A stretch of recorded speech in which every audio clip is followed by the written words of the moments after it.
Welcome to Men, Menopause, and Miracles, the podcast where midlife women learn to meet themselves in the moments they were never taught how to hold. This is a space for the quiet, complex layers of becoming and unbecoming, for the grief that rises when life doesn't look the way you thought it would, when parts of you have been outgrown, or when something meaningful has been lost, changed, or left behind. Here we don't rush past it, we lean in. We talk about what it means to sit with loss instead of immediately trying to make sense of it, to soften into the emotions that don't have neat endings, and to recognize that grief isn't here to break you, but to show you what mattered and what still does. This is a place where letting go becomes its own kind of strength, where you begin to trust that even in the ache, something is clearing, making space for a more honest, beautiful version of you to emerge. Because midlife isn't just about changing on the outside, it's about what you're finally allowing yourself to feel on the inside. I'm Suzanne, your host and your midlife wing woman. I'm here to stand with you in the moments that feel tender and unspoken as you navigate the quiet layers of midlife, including the grief that can rise with life, identity, and expectations that begin to shift. This podcast is a space for women who are ready to gently lean in, to listen more closely to what they're feeling, honor what's been lost or left behind, and discover what their grief is here to reveal.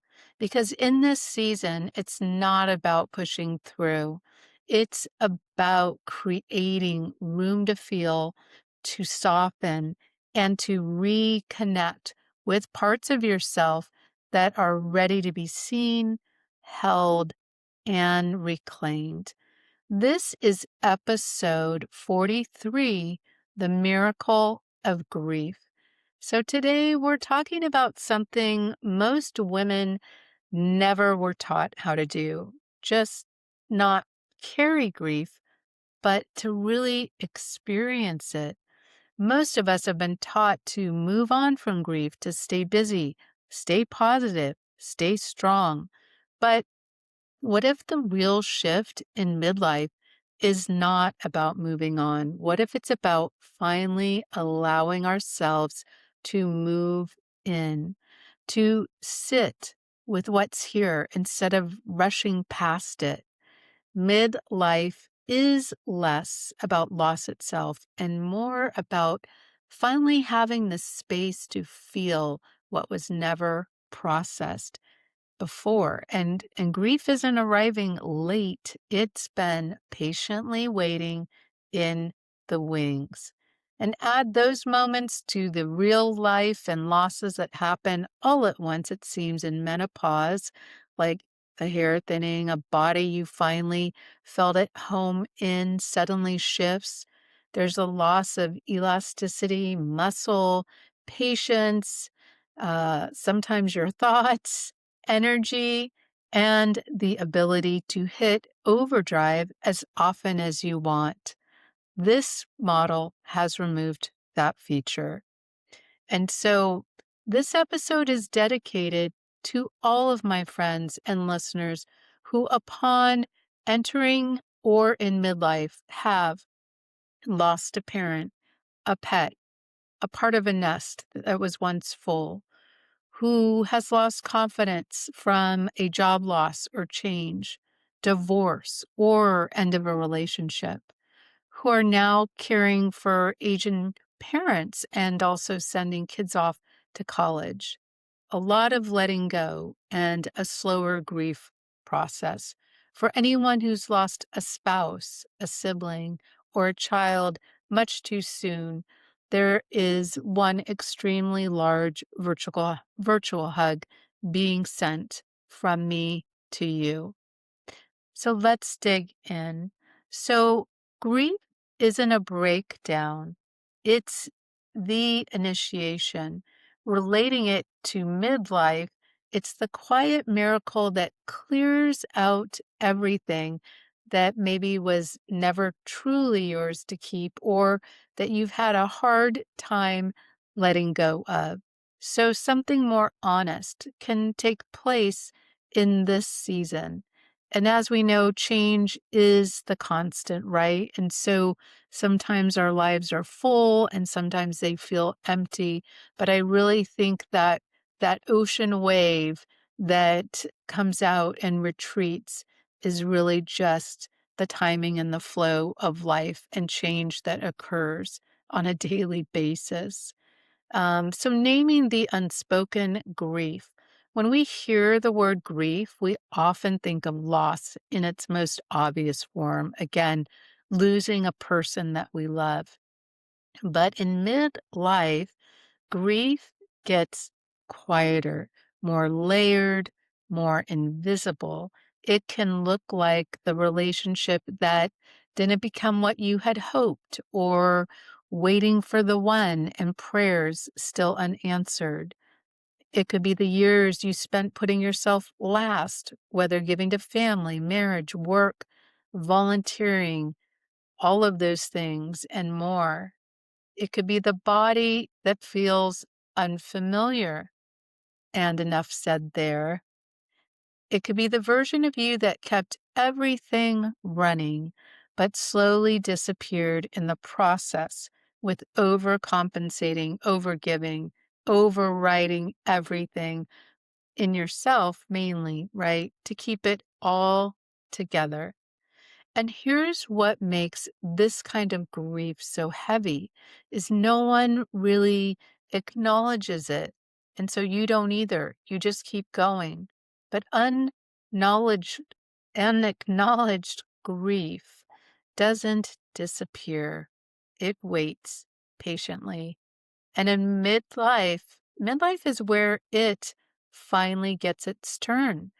I mean, we have such self awareness at this time. We have wisdom. We have less distractions that we're running to like we did in our 20s or and 30s, or we're feeling less energy to be distracted. We have more time, maybe more money and more opportunities to slow things down. And that's another reason why I feel that it really gets its turn in midlife. I have moments of emotions that come up, and sometimes it's grief, sometimes it's anger or sadness. And there's this pause of gratitude where I recognize, oh, you've created a safe space for yourself to heal and feel. And feelings from the past that were stuffed down, dismissed, or held onto but never processed can finally come up for air to meet me in a shared union. There's a bit of joy for this reuniting that takes place and an opportunity to honor such parts of myself with value, love, and being seen. I was a little bit ready early on in my 40s to talk about grief because I had carried the grief, or I was feeling the grief of never being married and finding the one, the grief of not creating a family of my own or being a mom, and grief from just waiting with hope until hope began to feel really heavy and tired. And I'm sure many who have experienced grief can relate to that. It's just the way it feels. And that's a lot of times I think why I want to dismiss it. It feels so heavy and all too much. But I'm really glad that some of my friends in my circle are finally talking about it now in midlife, in mid 50s. And I hope you are too, or this is your sign to take the opportunity to start to. Again, grief isn't just death, but it's also, again, the marriage that didn't become what you imagined or has changed, the body that's been neglected for a variety of reasons, missing out on healthier choices like food, exercise, meditation, and rest. The years spent shape shifting for everyone else. And now in midlife, we ask ourselves, why, right? Where maybe we didn't before. The version of yourself you outgrew but stayed loyal to, maybe just a little too much longer. This is invisible grief, and it's heavy because it's often unnamed. I mean, how do you put such things or feelings into words, especially if you've never practiced doing that before? So, exactly. I believe by just starting to talk about feelings, about where you really are, is just a good start. And my good friend Susan and I just talked about that and some ways that we're grieving or experiencing shifts in midlife, and we came to the thought that two things can be true at once. There's this letting go and the grieving process, whatever that looks like for you. And then there's excitement or hope, hopefully, of what's to come or what's possible in this new amount of space that you may have in yourself and your life. And why it's showing up now and why it may be hitting a little harder. This isn't happening because you're falling apart or you can't keep it all together. It's happening because something in your life has opened. Midlife again strips away distractions. It has hormone shifts, role changes, kids grown, relationships that are evolving or dis dissolving. Can't say that word, there's always one word I can't say, dissolving. And what's left is space. And in that space, there we go again. In that space, truth rises. So not to overwhelm you, but because for the first time in a long time, you might actually be safe enough to feel it. And so the invitation is to lean in. So instead of asking yourself what you may have in the past, like, how do I get past this? Right? Remember the good old override? I want to offer you a different question and approach in midlife. How about what happens if I gently lean in? Not all at once. Again, not to overwhelm yourself, but just enough to stop abandoning yourself in the moment you need yourself the most. The miracle inside the grief, and here's where it gets powerful, is that grief clarifies what actually mattered. Grief burns away old performative identities. It reconnects you to your desires. It softens you in a way strength never could. It's not just pain, it's precision. Grief says, here, this mattered. This was real. This is where your life still wants you. So let's lean in together. Pause instead of push. Grief hates urgency. It's very patient, but it hates urgency. So if you can, just take a moment with me here. Wherever you are, take a breath.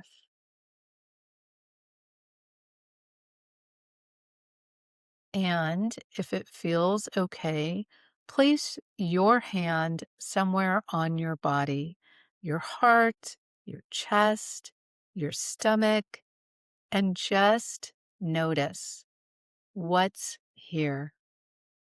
Not the story, not the explanation, just the feeling.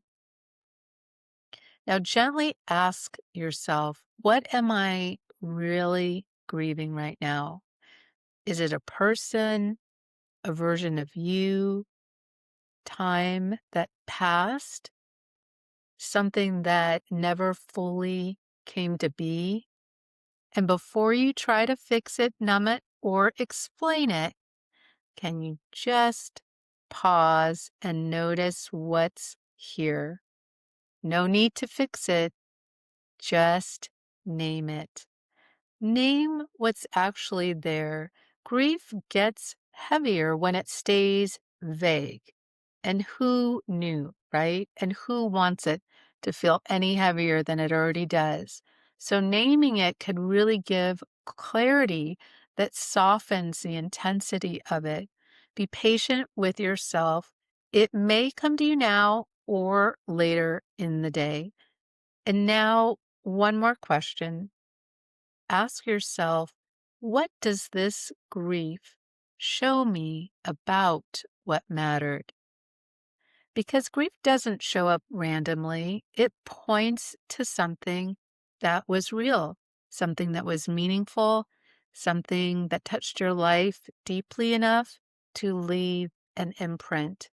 And stay with that just a few breaths longer than you normally would, because this is where most people leave right before something shifts. Grief in midlife really is an identity rebirth.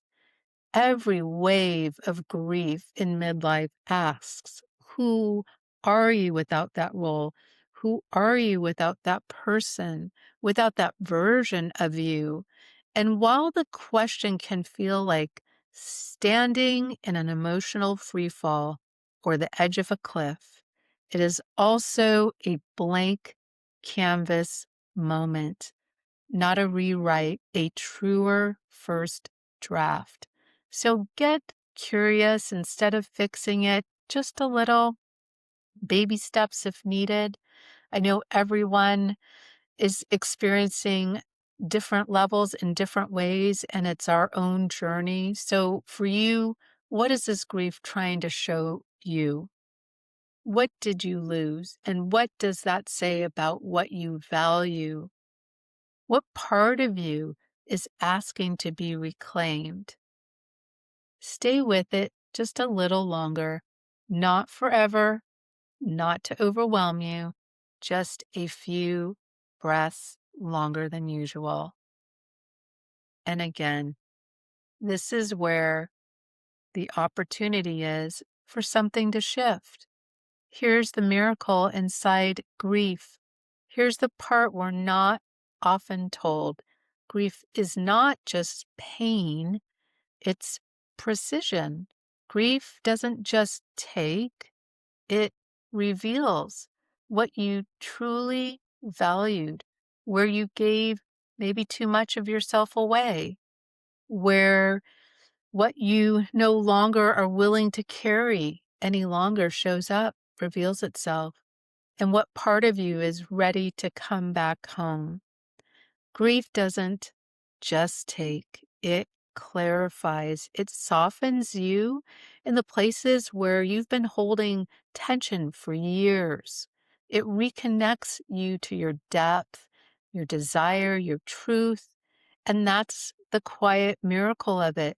Not that it feels good, but that it leads you to somewhere real. And here's where the miracle opens up. Again, grief isn't just pain, it's communication.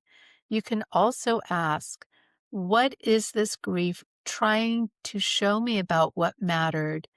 It could be, again, that it mattered. And that's why any letting go or loss feels so strong here. What did I love that I didn't fully acknowledge at the time?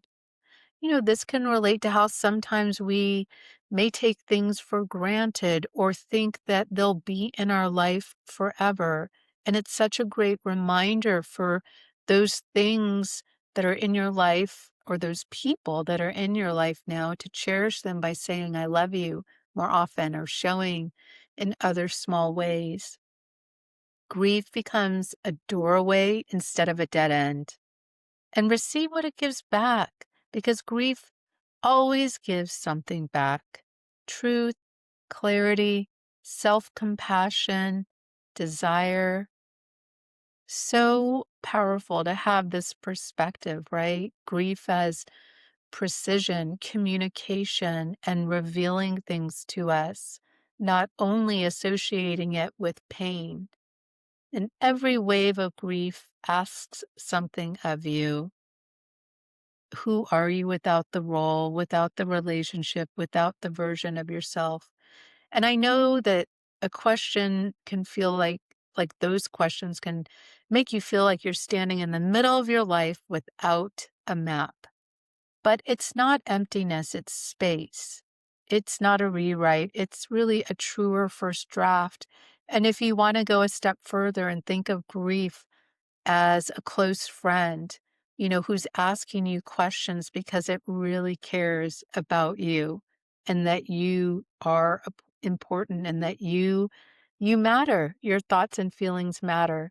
So leaning into grief doesn't mean you'll get stuck there. It means you stop leaving yourself in the moments that matter most. You don't need to be the woman who holds it all together anymore.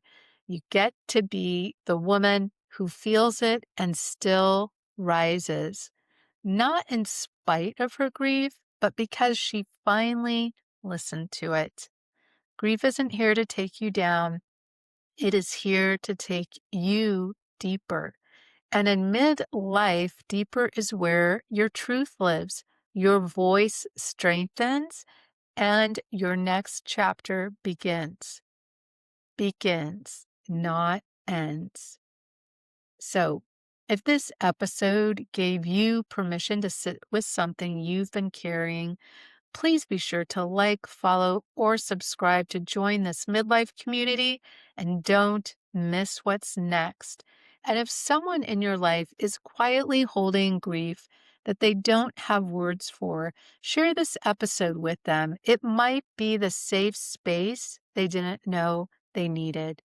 I'm Suzanne, your midlife wing woman, and this is Men, Menopause, and Miracles.